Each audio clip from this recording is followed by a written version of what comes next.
संगमनेर संगमनेर तालुका कायम चर्चेत राहिला आहे।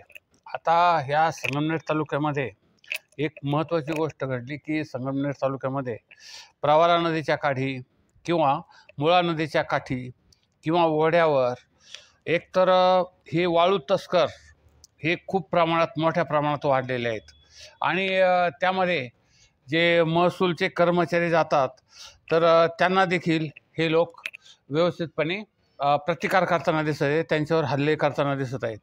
म्हणजे नवीन आमदार आले आणि वाळू चोर किंवा वाळू तस्कर वाढले असा प्रकार काय घडला असं काय म्हणायला काही प्रत्यवाय नाही, कारण बऱ्याचशा काही गोष्टी आता हळूहळू सापडू लागलेल्या आहेत। तर जर प्रत्येक सजा किंवा प्रत्येक गावामधल्या तलाठ्याकडं जर आपण हे प्रकार जर सांगितले दिले आणि एखादा मुखबिर प्रत्येक तलाठ्याने जर नेमला तर ह्या वाळू चोरीला आळा बसण्याची खूप शक्यता आहे। पण आता येथे एक पुरेसं एक बळ नसतं। तलाठी गावागावामध्ये प्रत्येक गावामध्ये सकाळी संध्याकाळी जातात असंच भाग नाही आहे। सकाळी गेले 10 वाजता आले आणि 5 वाजता आपलं काम करून गेले असा प्रकार चालू असतो। आणि मग उरलेली जी असते 5 नंतर 6 नंतर ऑफिस बंद झाल्यानंतर मग ह्या वाळू चोरांचं किंवा वाळू तस्करांचं खरं काम सुरू होतं।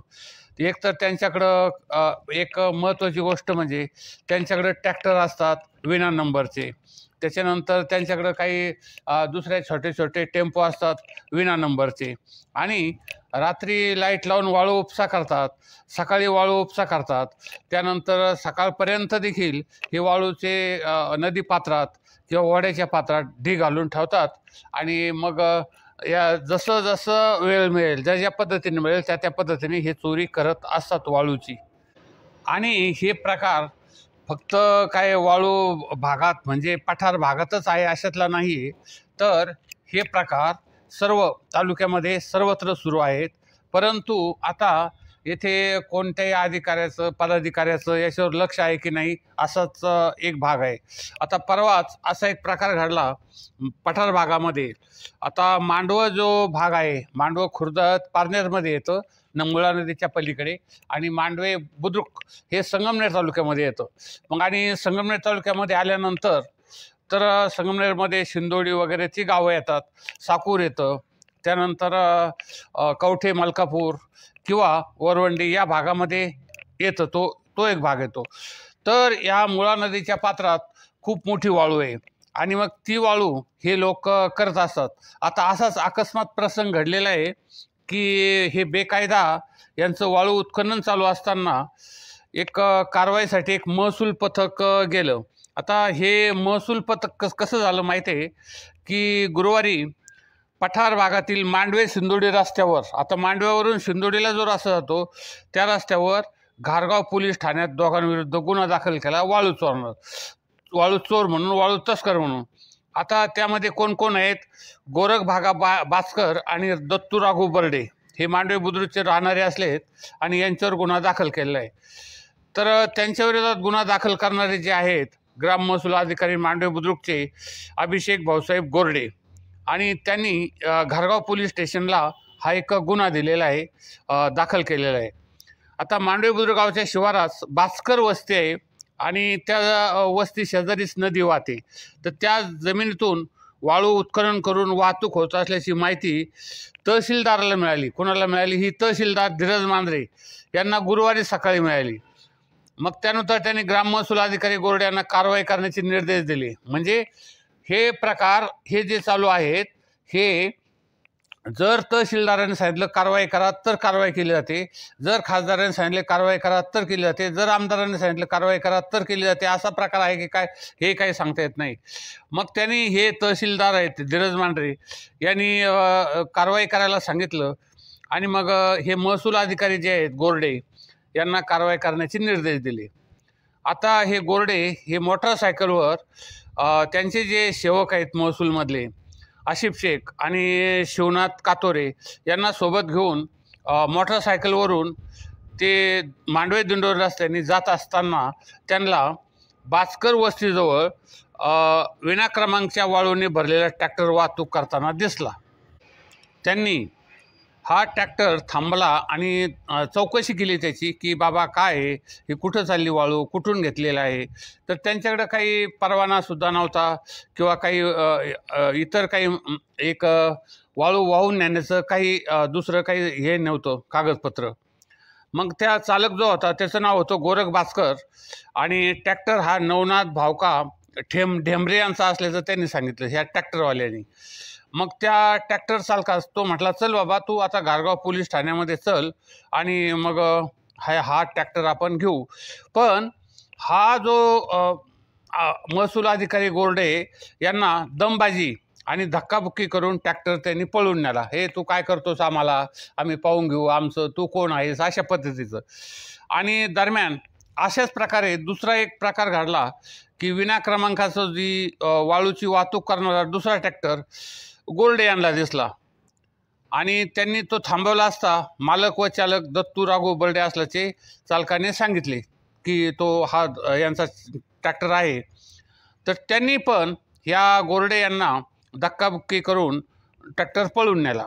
आणि मग ह्या दुसरा एक प्रकार असा झाला की यामुळं हे लोक आणि हे गोरडे हे गेले गारगाव पोलीस स्टेशनमध्ये आणि यांच्या विरोधामध्ये त्यांनी तक्रार दिलेली आहे. आता ही जर तक्रार दिलेली असली, गारगाव कुठं, साकूर कुठं, मांडव कुठं. त्यानंतर दुसरा प्रकार झाला एक दुसरा की संगमनेरमध्ये खांडगावमध्ये येथील प्रवारा नदी पात्रातून अवैधरित्या वाळूचा उपसा होत असल्याची माहिती तहसीलदार धीरज मांजरे यांना मिळाली. आता बघा, ही माहिती कुणाला मिळते? तहसीलदाराला. आणि तहसीलदार महसूल पथकाला कारवाई करायला सांगतो. त्याकरता जे ते असेल महसूल पथकाने कारवाई करावी असं डायरेक्ट जरी आदेश काढला तरी बरेचसे प्रकार होऊ शकतील. तर हे पथक कारवाईसाठी गेलं तिथं कुठं, या खांडगाव हद्दीतील पोलीस ठाण्याचे, संगमनेर शहर पोलीस ठाण्याच्या हद्दीतील हे पथक तिथं गेलं. तर प्रवारा नदी पात्रात 40 ब्रास वाळूचा साठा आढळून आला तिथं. म्हणजे कोणतरी ती वाळू काढून तिथे ठेवली होती रात्री नेण्यासाठी, परंतु या पथकाला ती सापडली. आता त्यानंतर एक महत्त्वाची गोष्ट अशी झाली की हा जो वाळूचा साठा आहे हा कोणाचा आहे, कुणी केला, याची चौकशी झाली की नाही हे नाही माहिती. कोणावर गुन्हा दाखल केला का हेही माहिती नाही आहे. आणि मग तो वाळू साठा त्यांनी ताब्यात घेतला की आपली ही वाळू आहे आणि मग ती वाळू घरकुलाच्या बांधण्यासाठी देण्यात आली असं तहसीलदारांनी सांगितलेलं आहे. तर ही जी माहिती आहे की परस्पर ही जी वाळू आहे तिचा एकंदरीत कुणाला द्यायची, काय करायचं, ती तिथं कोणी ठेवली, याचे तपास वगैरे न करता हा एक वेगळाच भाग दिसतो यामध्ये. आता दुसरी महत्त्वाची यामध्ये गोष्ट आहे, सर्वात महत्त्वाची, की पठार भागामध्ये एक तर पोलीस स्टेशन आश्विला आहे, त्यानंतर तळेगावला आहे, त्यानंतर संगमनेरला आहे आणि एक घारगावला आहे, म्हणजे संगमनेर तालुक्याच्या हद्दीमध्ये. तर मुख्य जे पोलीस स्टेशन ते साकूर, वरवंडी किंवा इकडं दुसरे जे भाग आहेत त्या भागामध्ये कुठल्या तरी एका छोट्या गावाला आहे ना. तर हे किमान साकूरला जरी केलं तरी फार मोठी एक त्यामध्ये शक्यता निर्माण होणार, कारण हा सगळा बेहिशोबी कारभार आहे आणि येथे कुणीच कोणाला जुमानत नाही आहे. म्हणजे तुमचा तहसीलदार आला तर त्यांनाही मारहाण करणारे लोक आहेत इथं, किंवा एखादा आमदार आला तर त्यालाही मारतील हे लोक, सांगता येत नाही. पोलिसाला आरोरावी करणारे हे लोक आहेत. त्यामुळं या भागातील हे तस्कर, वाळू तस्कर किंवा चोर यांना ही दहशत बसवायची असेल तर संगमनेरमधील साकूर येथे नवीन पोलीस ठाणं होणं अत्यंत गरजेचं आहे. आणि संगमनेरमध्ये हे पोलीस स्टेशन साकूरला झालं तर दुसरं एक चौक्या त्याच्या एक वरवंडीला करता येईल किंवा नांदूर खंदरमाळाला करता येईल वरच्या भागामध्ये, किंवा मग त्याच्यामध्ये जे साकूर आहे, साकूरच्या ज्या 12-14 वाड्या आहेत त्या वाड्या त्याच्यामध्ये येऊ शकतात, मांडवा येऊ शकतं. त्यानंतर खांब्यापर्यंतचा जो परिसर आहे किंवा एक घाटाखालील भाग जो आहे तोपर्यंत मध्ये येऊ शकतो. तर त्याशिवाय ह्या भागामध्ये हे चोरी, लुटारी, वाळू तस्कर किंवा इतर जे लोक आहेत यांना आळा बसल. तर हे आमदार यामध्ये आता कशा पद्धतीने आपला हा विषय संपवतात किंवा यामध्ये कशा पद्धतीने माहिती घेतात आणि त्यावर कारवाई करतात याकडं सर्व लोकांचं लक्ष लागून राहिलं आहे. आणि तहसीलदारांनी देखील एक सर्व तलाट्यांना डायरेक्ट निर्देश देऊन टाकायचे किंवा ग्राम महसूल अधिकाऱ्यांना डायरेक्ट निर्देश देऊन टाकायचे की तुम्हाला दिसेल तेथे तुम्ही लगेच त्यावर कारवाई करा आणि संबंधित पोलीस स्टेशनला देखील सांगून त्यावर कारवाई करण्याचं सांगायला पाहिजे. तर आमचं ATM न्यूज वर्ल्ड चॅनल संपूर्ण महाराष्ट्रामध्ये अनेक लोक लाखोच्या संख्येने बघत असतात. आपण या चॅनलला जे जास्त शेअर, लाईक आणि सबस्क्राईब करा. लाईक करा, सबस्क्राईब करा. धन्यवाद.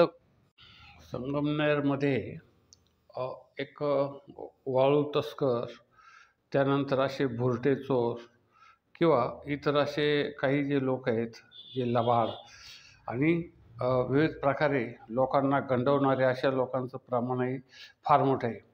आणि हा जो प्रकार आहे तर एक मांडवे असो, इकडं खांबे असो, या भागामधून गारगाव पोलीस स्टेशन जे असतं ते खूप लांब पडतं आहे. आश्वी पोलीस स्टेशन पण त्याला लांबच आहे. तर साकूरला एक पोलीस स्टेशन होणं हे अत्यंत गरजेचं आहे. आणि ही वाळू तस्कर, वाळू चोर जे लोक आहेत यांच्यावर कडक कारवाई करायला पाहिजे.